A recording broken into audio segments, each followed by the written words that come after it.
अस्सलामुअलैकुम सामरीन, उम्मीद करती हूँ आप लोग सब खैरियत से होंगे। हमारे चैनल को सब्सक्राइब नहीं किया है तो बेल आइकन दबा के हमारे चैनल को सब्सक्राइब कर लीजिए। आज हम एक नए नॉवल का आगाज़ करने जा रहे हैं। ये कहानी है दो माउंटेन क्लाइंबर्स की एक रोमानवी दास्तान। ये दास्तान हमारे बर्फ़पोश पहाड़ों पर बनी है। हमारे ये पहाड़ अपने अंदर कई कहानियाँ दफन किए हुए हैं। कैसे एक पहाड़ आकापोशी पर दो जिंदगियों का मिलाप हुआ, कैसे उन्होंने एक दूसरे का मुश्किल वक्त में साथ निभाया। आइए शुरू करते हैं। कराकरम का ताजमहल, अज़ निम्रा अहमद। कराकरम का ताजमहल, अज़ निम्रा अहमद। पहली चोटी, नवाए वक्त, मंगल 16 अगस्त 2005। राकापोशी ग्लेशियर फटने से कोहे पैमा लड़की गिरकर हलाक। हुंजा एएफपी राकापोशी सर करने वाली टीम की एक लड़की ग्लेशियर फटने से कई फुट गहरे शिगाफ में गिरकर हलाक। गैर मुल्की खबर रसा एजेंसी के मुताबिक गुज़िश्ता रोज़ सुबह 3 से 4 बजे के दरमियान पाक तुर्क ब्रिटिश एक्सपीडिशन की एक कोहे पैमा चढ़ाई के दौरान बर्फ फटने से ज़ाहिर होने वाली पहाड़ों के जर्द में गिर गई। एक्सपीडिशन टीम ने लड़की की फौरी हलाकत की तस्दीक कर दी। मज़ीद तफसीलात मालूम नहीं हो सकी। बुध 20 जुलाई 2005, एक माह कबल। सफ़ेद गेट अबूर करके उसने चंद लम्हे रुक कर इर्द गिर्द का जायजा लिया। गेट से आगे सफ़ेद पत्थरों से बना खूबसूरत और तवील ड्राइवे था और दाएं जानिब खुला सा लॉन, जिसके दहाने पर बने जदीद तर्ज के बरामदे में बिछी 4 कुर्सियों में से एक पर निशा बैठी थी। इसके हाथ में सुबह का अखबार था जो वो आदतन शाम के वक्त ही पढ़ा करती थी। निशा को सामने पाकर वो तेज तेज कदमों से चलती ड्राइवे अबूर करके बरामदे तक आई। इससे पहले कि निशा इसके इस्तकबाल के लिए उठती, वो एक हाथ कमर पर रखे नाक और उबरू उचका कर पूछने लगी, ये लड़का कौन था? कौन सा लड़का? उसने अखबार तय करके मेज पर रख दिया। इसके लहजे में हैरत थी। वही जो बाहर खड़ा था। बाहर खड़ा था? निशा हैरान सी खड़ी हो गई। एक नज़र उसने परीशे के चेहरे के बिगड़े जाविये और खड़े होने का थानेदार अंदाज देखा। किसकी बात कर रही हो? वही जो हसीब के साथ बाहर खड़ा था। ओह वो हसीब का दोस्त है। मिलने आया था और अब तो वापस जा रहा था। क्यों, खैरियत? खैरियत? मुझे देख कर उस बदतमीज लड़के ने सीटी बजाई। शर्म तो आती नहीं है आजकल के लड़कों को। आने दो हसीब को, अभी पूछती हूँ इससे कि किस किस्म के वाहियात लोगों से दोस्ती है। कम ऑन परी। निशा ने वापस कुर्सी पर बैठते हुए अपनी मुस्कुराहट दबाई और एक नज़र से देखा। सादा गुलाबी शलवार कमीज में मलबूस, अपने सीधे और बेहद स्याह बालों की ऊंची पोनी टेल में मुकीद किए, पाँव में सफ़ेद और हल्का गुलाबी जॉगर्स पहने वो बहुत खफगी से निशा को देख रही थी। भाई सीटी बजा दी तो क्या हुआ? बच्चा है। हाँ, 6 फुट का बच्चा है। हसीब का क्लास फेलो है, यानी होगा 17-18 साल का। मतलब उम्र में हमसे कम से कम 8 साल छोटा। तो बच्चा ही हुआ ना। वो अपनी कज़न की बनिस्बत ज़्यादा लापरवाह थी। और ये तेरे हाथ में क्या है? लो, मरी क्यों जा रही हो? तुम्हारे लिए ही है। बीफ चिली बनाया था, सोचा कुछ तुम्हें भी दे आऊं। उसने डोंगा निशा को दिया। उसका मूड सख्त ऑफ था। वाह, मम्मी को बीफ चिली बहुत पसंद है। निशा का इसका मूड को खातिर में लाने का कोई इरादा नहीं था। हाँ, तो मुमानी के लिए ही लाई हूँ। कौन सा तुम्हारे लिए बनाया है? निशा आपी, दरअसल परी आपी हमें बीमार करके अपनी डॉक्टरी चमकाना चाहती हैं। अपने दोस्त को रुखसत करके हसीब भी वहीं आ गया था। तुम्हारे लिए नहीं है, मुंह धोकर रखो। शेरों के मुंह धुले हुए ही होते हैं आपा। हाँ, याद आया, तुम्हें तो मामू और मुमानी चिड़ियाघर से लाए थे। कम ऑन, वो हंसने लगा। वैसे किस लफर लफंगे की बात हो रही थी? वही जिसके साथ बाहर गेट पर खड़े तुम कहके लगा रहे थे। वो बदतमीज लड़का मुझे देखकर सीटी बजा रहा था। कैसे लड़कों से दोस्ती है तुम्हारी? अरे वो मेरा दोस्त है, बड़े बाप का बेटा है। और वो आपको देखकर सीटी नहीं बजा रहा था। वो तो बस इसकी आदत है। नेवर माइंड, वो थोड़ा सा ना स्पॉइल्ड चाइल्ड है। अपने दोस्त का दिफा करने के साथ साथ हसीब झुककर मेज पर रखे डोंगे से बीफ के चटपटे फिंगर लिट्स उठा उठा कर खा रहा था। और संभल कर आपा, इसका बाप सदर पाकिस्तान का दोस्त है। जवाब में परी बड़बड़ा कर रह गई, फिर जाने के लिए उठ खड़ी हुई। किधर जा रही हो? मम्मी को सलाम तो कर लो। 50 गज के फासले पर मेरा घर है, फिर आ जाऊंगी, अभी मुझे जाना है। भाई, ब्रेकिंग न्यूज़ तो सुनती जाओ। हसीब और इसके 4 दोस्त रकापोशी बेस कैंप का ट्रैक कर रहे हैं। तो करते रहें। अपने तय निशा ने चौंका देने वाली खबर सुनाई थी, मगर उसने लापरवाही से कंधे उचका दिए। परियापा ये जाहिर करने की कोशिश कर रही हैं कि ये जेलस नहीं हो रही। हसीब इसका अंदाज देख कर शरारत से मुस्कुराया। मैं हो भी नहीं रही। वो खट से कहकर गेट की तरफ तेज कदमों से बढ़ गई। सुनो तो, तुम्हारे कपड़े आए पड़े हैं दर्जी से, वो तो लेती जाओ। निशा भागती हुई इसके पीछे आई। तुम रात को दे जाना, अभी मैं जल्दी में हूँ। वो गेट के हैंडल पर हाथ रखे एक लम्हे को मुड़ी थी। क्यों, क्या जल्दी है? वो गेट पर रखा इसका हाथ एकदम ढीला पड़ गया। कदरे हिचकिचाई। वो अभी फुप्पो और निदा आपा आई हुई हैं। अब की बार निशा का मूड सख्त ऑफ हुआ था। क्या मतलब, इनको अपने घर में चैन नहीं है? हर दूसरी शाम तो वो तुम्हारी तरफ होती हैं, और वो निदा आपा के शैतान बच्चे, इतने शैतान भी कोई होगा? जाओ जल्दी घर जाओ, वो दर्जन भर चीजें तोड़ चुके होंगे। थोड़ी देर पहले के तासुरात परीक्षा के चेहरे से गायब हो चुके थे। वो भी बेबसी से लब चबा कर रह गई। वैसे रात का खाना भी यकीनन वो तुम्हारी तरफ ही खाएंगे ना? सैफ भाई भी रात को आएंगे ना? और यकीनन खाना खाकर जाएंगे ना? हद होती है रोज रोज किसी के घर खाने की। लेकिन फुप्पो, और माजरत के साथ, सैफ भाई की वही मिसाल है कि नींद से ना हो तो चलो कुछ नहीं होता। पापा की इकलौती बहन है, इनके आने से पापा ही खुश हो जाते हैं। मुझे तुम्हारी समझ नहीं आती डॉक्टर परिशद जहाँ से, तुम इतनी कमजोर और जज्बाती किस्म की दलीलें क्यों देती हो? इतनी अच्छी तरह जानती हूँ सैफ भाई को, फिर भी तुमने इनसे मंगनी से इनकार क्यों नहीं किया? सैफ से मंगनी के इन 3 सालों में निशा ने कोई 30,000 बार ये बात कही होगी। ये पापा की ख्वाहिश थी निशा, अब इस बात को बार बार दोहराने से क्या हासिल? और फिर मैं इनकार किसके लिए करती? जवाबन निशा खामोश रही तो वो गेट खोलकर बाहर निकल आई। उसके लिए कर देती इनकार, पीछे से बहुत आहिस्ता से निशा ने कहा। उसके कदम एक लम्हे को जंजीर हुए। तुम्हें वो अहमकाना बात अभी तक याद है? वो उदासी से मुस्कुराई और सर झटकते हुए अपने बंगले के गेट की जानिब बढ़ गई। वो लॉन्च में दाखिल हुई तो फुप्पो और निदा आपा एक ही सोफे पर बैठे सर जोड़े सरगोशी के अंदाज में कोई बात कर रही थी। इसे देखकर फौरन सीधी हो गई। तुम किधर गई थी? निदा आपा और फुप्पो ने इसे जाते हुए नहीं देखा था, क्योंकि वो किचन के पिछले दरवाजे से बाहर गई थी। वो निशा की तरफ गई थी। उसके कुछ बर्तन रखे थे। उसने ये बताने से गुरेज किया कि बर्तनों में बीफ चिली था। सुनो परी, ये ज्यादा मेल जोल ना रखा करो इन लोगों से। बुरा मत मानना, मगर तुम्हारे मामू की लड़की बड़ी चलित्र है।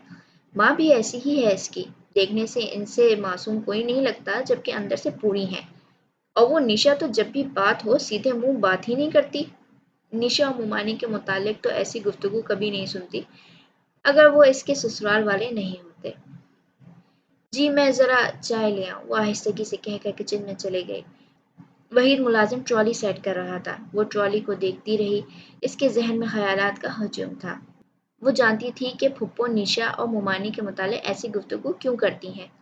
इन्हें डर था कि कहीं मामू और मुमानी जाजेब साहब पर दबाव डालकर सैफ और परीक्षा की मंगनी ख़त्म ही ना करवा दें। इसके ख्याल में ये नामुमकिन था, क्योंकि अव्वल तो मामू और मुमानी इसके मामले में दखल नहीं देते थे, और अगर देते भी तो सिर्फ इसके कहने पर। इसकी मर्जी के खिलाफ वो जहांजेब साहब से कोई बात नहीं करते, और अगर इस मामले में बोलने का हक अगर इसने मामू और मुमानी को देना होता तो 3 बरस पहले ही दे चुकी होती। पप्पो को निशा से दूसरा खौफ ये था कि कहीं निशा परी को इनके खिलाफ भड़का ना दे, क्योंकि निशा और मुमानी खासी साफ गो वाक़ई होती थीं, बकौल पप्पो के मुंहफट, बदलिहाज और बदतमीज़। हालांकि परी का ख्याल था कि जितनी स्वीट और केयरिंग मुमानी है, और जिस तरह इसकी माँ की वफ़ात के बाद इन्होंने इसका ख्याल रखा था, कोई सगी खाला भी नहीं रख सकती। बाजी, ये ले जाएं। वहीद की शर्मीली आवाज़ उसको ख्यालात के भंवर से बाहर निकाल लाई।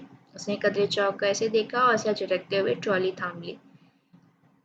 आय हाय परी बेटा, ये क्या लड़कों की तरह जॉगर्स पहने फिरती हो? कोई सैंडल या हील वाली जूती पहना करो। चाय के साथ दीगर लवाजमान भरते हुए फुप्पो ने हर दफा की तरह इसके जॉगर्स पर एतराज किया। और क्या वो पर्पल वाली सैंडल ही पहन लेती जो तुम्हें सैफ भाई ने लाकर दी थी? निदा आपा अपने बच्चों को केक खिलाते हुए बोली। अब वो इन्हें क्या बताती कि सैफ की पसंद इससे बहुत मुख्तलिफ थी। वो शोख कलर और ज़ाहिरी चमक दमक को देखता था, जबकि वो सॉफ्ट कलर और क्वालिटी को तरजीह देती थी। जी बेहतर, वो सर झटकते हुए इनके सामने बैठ गए। इसे इल्म था कि वो दोनों जब तक बैठी रहेंगी इनके एतराज़ात ख़त्म नहीं होंगे। 8 بجے تک جہازیب صاحب بھی آ گئے۔ وہ ہمیشہ کی طرح ان لوگوں کو دیکھ کر بہت خوش ہوئے۔ روشنا اور سنی کو خوب پیار کیا کہ ان کی زندگی میں ساری رونق انہی لوگوں سے تھی۔ ان کے سامنے ان کی ٹون بدل جایا کرتی تھی۔ پری وہیں سے کہہ کر اچھا سا کھانا بنوانا، کڑھائی، بریانی، کچھ اور بھی ایڈ کر لینا۔ انہوں نے آہستہ سے پریشے کو ہدایت دی۔ اس کا دل چاہا کہہ دے، پاپا یہ لوگ روز تو یہاں کھانا کھانے آتے ہیں، پھر ہر روز کا اتنا احترام کیوں؟ مگر وہ جانتی تھی پاپا ان لوگوں کو کتنا عزیز رکھتے ہیں، سو وہ انہیں باتیں کرتا چھوڑ کر خود کچن میں آ گئی۔ پھپھو کی فیملی ہر دوسری شام یہیں ہوتی تھی اور اسے کبھی اتنی خوف نہیں ہوتی تھی جتنی آج اسے ہو رہی تھی، شاید اس لیے کہ آج میشا نے اسے برسوں پرانی ایک بھولی بسری بات یاد دلا دی تھی۔ پرانی یادیں، ٹوٹے خواب، بکھرے سپنے ہر انسان کو تھکا دیتے ہیں۔ اس پر بھی عجیب سی تھکن اور بیزاری سوار ہو رہی تھی۔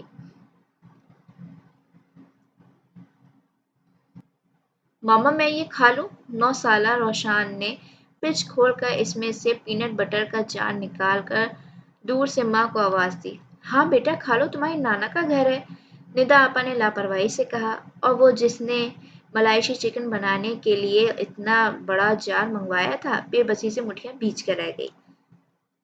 سنی پورے گھر میں دوڑ رہا تھا، اسے کوفت ہو رہی تھی مگر وہ خاموش رہی۔ پھر چند منٹ بعد جب وہ چاولوں کو دم دے رہی تھی اسے بلی کی وحشیانہ میاؤں میاؤں کی آواز آئی۔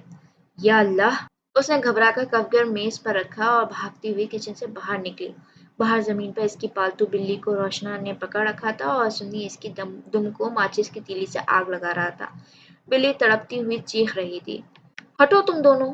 اس نے زور سے سنی کے ماچس والے ہاتھ پر تھپڑ مارا۔ بلی کو روشنا نے کھینچا اور ماچس کی ڈبی اٹھا کر اپنے قبضے میں کر لی۔ یہ کیا کر رہے تھے تم لوگ؟ آپ کو کیا مسئلہ ہے؟ جو بھی کر رہے تھے، ہماری مرضی، ہمارے نانا کا گھر ہے، آپ کون ہوتی ہیں پوچھنے والی؟ سنی کو تھپڑ لگا تھا جس کا جواب اس نے بے حد بدتمیزی سے دیا۔ پورے دن کی کوف، بیزاری، نشا کی آخری بات، پھپھو اور ندا آپا کے طنز و طعنے، ان دونوں کی بدتمیزیاں، اس نے سب کچھ برداشت کر لیا تھا مگر سنی کی بدتمیزی پر اس کی برداشت جواب دی گئی تھی۔ اس نے رکھ کر 2 تھپڑ سنی اور 2 روشان کو لگا دیے۔ دفعہ ہو جاؤ ادھر سے تم دونوں! درد سے چلاتی ہوئی بلی کو اپنی آغوش میں سہلاتے ہوئے اس نے غصے سے کہا اور واپس کچن میں آ گئی۔ دونوں حلق پھاڑ کر روتے ہوئے ندا آپا کے پاس چلے گئے۔ عین اس وقت سیف بھی آ گیا۔ وہ آفس سے سیدھا ادھر ہی آیا تھا۔ اس کا کوٹ اس کے ہاتھ میں تھا۔ گھر اس لیے نہیں گیا تھا کیونکہ اسے علم تھا کہ گھر میں کھانا نہیں بنا ہوگا۔ کیا ہوا ہے؟ کس نے مارا ہے؟ ندا آپا نے ان دونوں کو روتے دیکھ کر آسمان سر پر اٹھا لیا۔ وہ تمام ڈرامے کی آوازیں کچن میں بخوبی سن سکتی تھی۔ اس کی کوف میں اضافہ ہو رہا تھا۔ پری آپا نے مارا ہے، بال بھی کھینچے ہیں اور منہ پر تھپڑ بھی مارا ہے، روشن چلاتے ہوئے بتا رہا تھا۔ وہ تیزی سے کچن سے نکلی۔ بلی اس کی آغوش سے چھلانگ لگا کر کودی اور بھاگتی ہوئی کچن سے باہر چلی گئی۔ وہ انسانوں سے بہت ڈر گئی تھی۔ ہائے اللہ! پری تم نے میرے معصوم بچوں کو کیوں پیٹ ڈالا؟ ماموں میں نے تو کبھی انہیں زور سے جھڑکا تک نہیں ہے۔ ندا آپا اس کو دیکھتے ہی اونچی آواز میں رونے لگی۔ ہائے میرے معصوم بچے! یہ دونوں اس بلی کو آگ لگا رہے تھے۔ میں نے روکا تو سنی نے مجھ سے بدتمیزی کی۔ میں نے صرف تھپڑ مارا تھا، بال نہیں نوچے تھے۔ کسی مجرم کی طرح کھڑی وہ صفائیاں دے رہی تھی۔ لوگ اتنے چھوٹے بچے بلی کو آگ لگا سکتے ہیں؟ انہیں تو ماچس جلانا بھی نہیں آتی، پھپھو چمک کر بولی۔ میں جھوٹ نہیں بول رہی پھپھو، یہ دونوں اس بلی کو اذیت دے رہے تھے۔ تمہیں اپنے بھانجوں سے زیادہ کسی جانور سے پیار ہے؟ یہ بچے ہیں، کچھ کر بھی دیا تو آرام سے بھی روکا جا سکتا ہے پری۔ اب کہ سیف بولا تھا۔ سیف اس کی حمایت تو کیا کرتا، اس نے اس کا یقین نہیں کیا کہ اس نے روشنا اور سنی کے بال نہیں نوچے تھے۔ اچھا پری اب سوری کر لو ان دونوں سے، یہ پاپا تھے۔ اس نے بے حد شوق کی نظروں سے انہیں دیکھا۔ اس کی بات کا کسی کو یقین نہیں تھا۔ پاپا میں بڑی ہوں، میں نے کچھ کہہ بھی دیا تو آپ اس طرح کیوں ری ایکٹ کر رہے ہیں؟ پری تم ندا آپا اور بچوں سے سوری کر لو، دیکھو آپا ابھی تک رو رہی ہیں۔ سیف نے بہت سنجیدگی اور خفگی سے اسے مخاطب کیا۔ اس کا دل چاہا کہ وہ زمین پر بیٹھ کر رونا شروع کر دے مگر اسے ضبط کرنا تھا، خود کو کمزور ثابت نہیں کرنا تھا۔ میری کوئی غلطی نہیں تھی، پھر بھی ندا آپا سوری۔ ندا آپا نے منہ پھیر لیا۔ یہ اس بات کا اشارہ تھا کہ وہ ابھی تک خفا ہیں۔ मैं खाना लगवाती हूँ, वो ये कहकर वहाँ से चली गई। वहीद को खाना लगाने का कहा और खुद किचन में बैठी रही। जब तक वो लोग चले नहीं गए, वो बाहर नहीं निकली। इसे अपने बेइज्जती पर शिकवा इन लोगों से नहीं, पापा से था। पता नहीं फूफो ने पापा को क्या घोल कर पिला दिया था। वो कभी भी इनके खिलाफ सोच भी नहीं सकते थे। क्या मैं अपनी पूरी जिंदगी इन लोगों के दरमियान में गुजार सकती हूँ? उफ, ये कितना कठिन होगा। ये तकलीफदेह ख्याल इसके जहन में चकरा रहा था। किधर गुम हो? निशा ने किचन के दरवाजे में से सर निकाल कर झाँका तो वो चौंकी, फिर जबरदस्ती मुस्कुरा दी। मैं तो यही हूँ, तुम कहो, मेरे कपड़े ले आई हो? हाँ, तुम्हारे कमरे में रख दिए हैं। मेहमान चले गए तुम्हारे? उसने इधर उधर देखा। परिशे खड़ी हो गई। हाँ, चले गए। आओ बाहर बैठते हैं। निशा को देखकर उसका डिप्रेशन कदरे कम हुआ था। वो दोनों इन कपड़ों के मुतालिक बातें करती लॉन्च में आई। अंकल अम्मी कह रही थी कि सैफ भाई की अम्मी शादी की डेट फिक्स करने आने वाली हैं। कब तक आएंगी? निशा की इनसे बहुत बेतकल्लुफी थी और वो थी भी बहुत बोल्ड।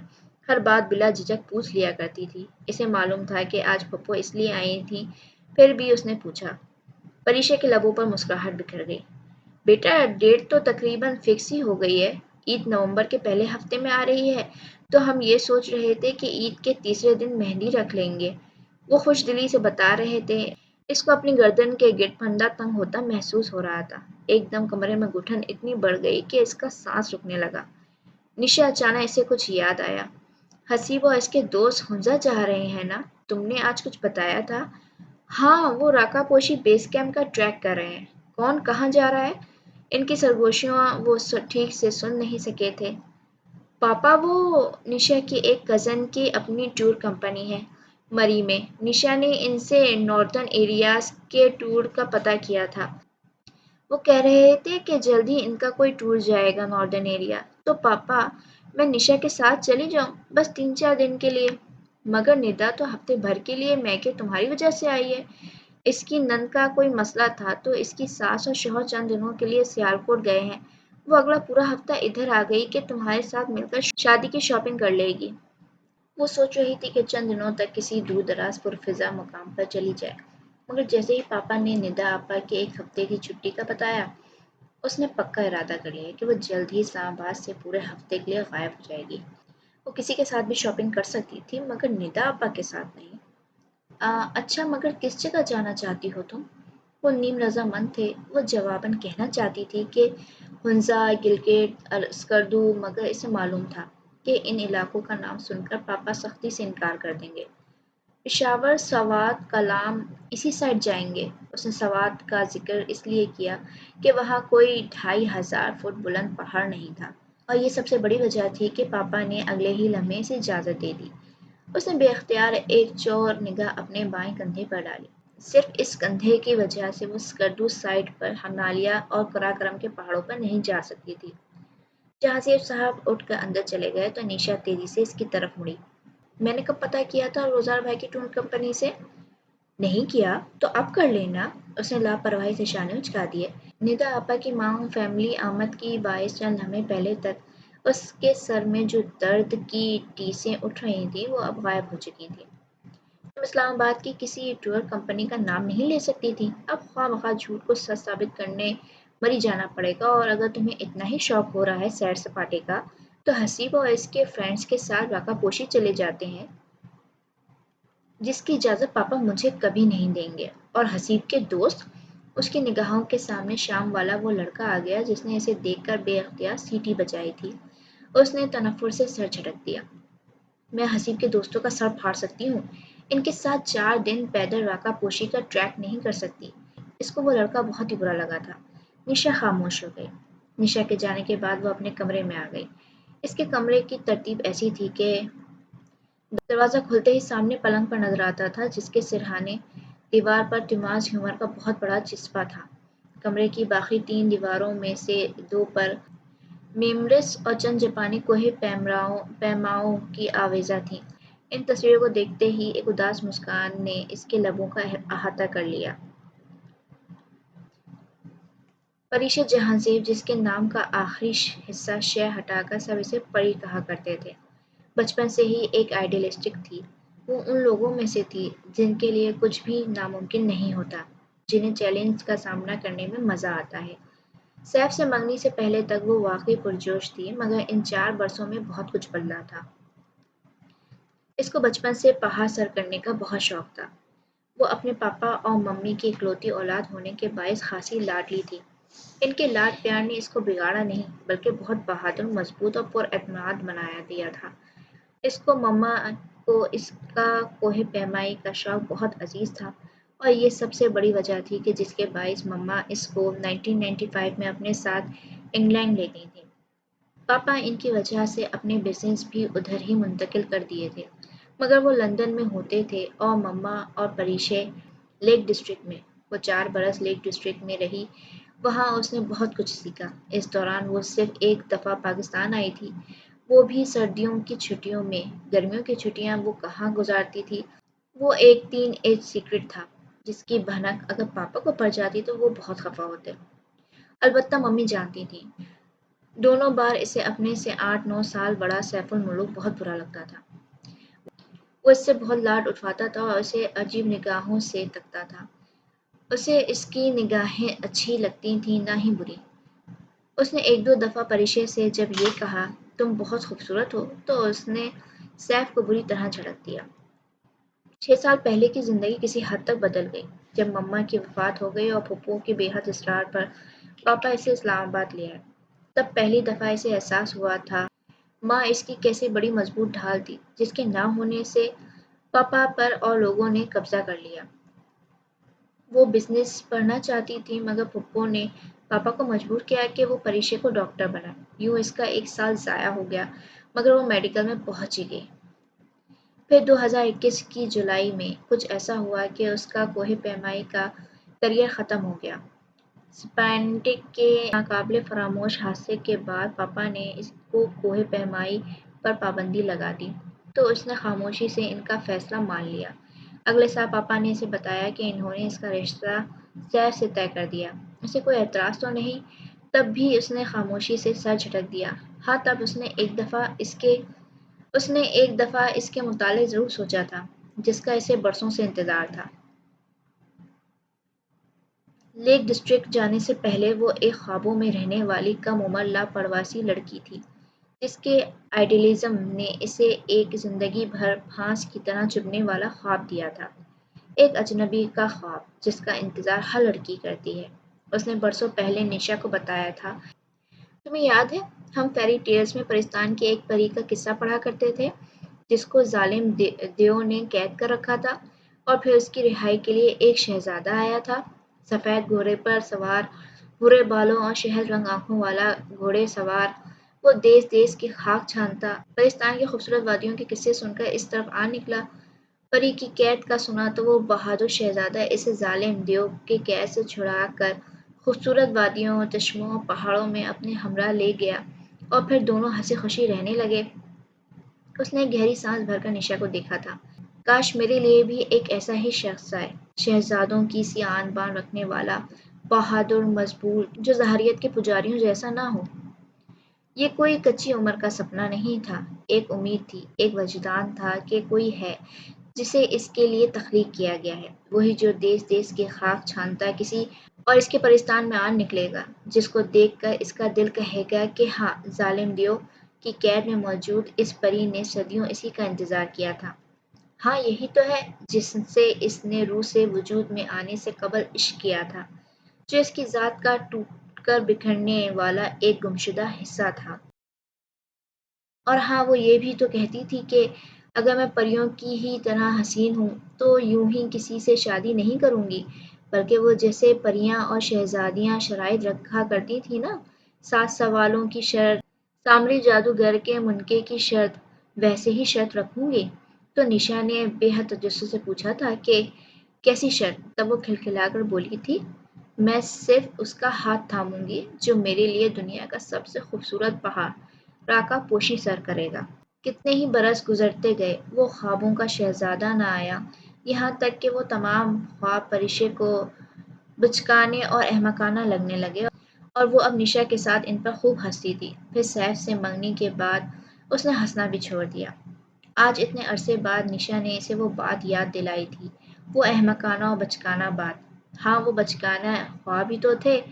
اب پریش جہاں زیب کی سمجھ میں آ ہی گیا تھا کہ وہ کوئی پری نہیں، وہ خوبصورت صحیح مگر ایک عام سی لڑکی ہے، اور عام سی لڑکیوں کے لیے شہزادے نہیں آیا کرتے۔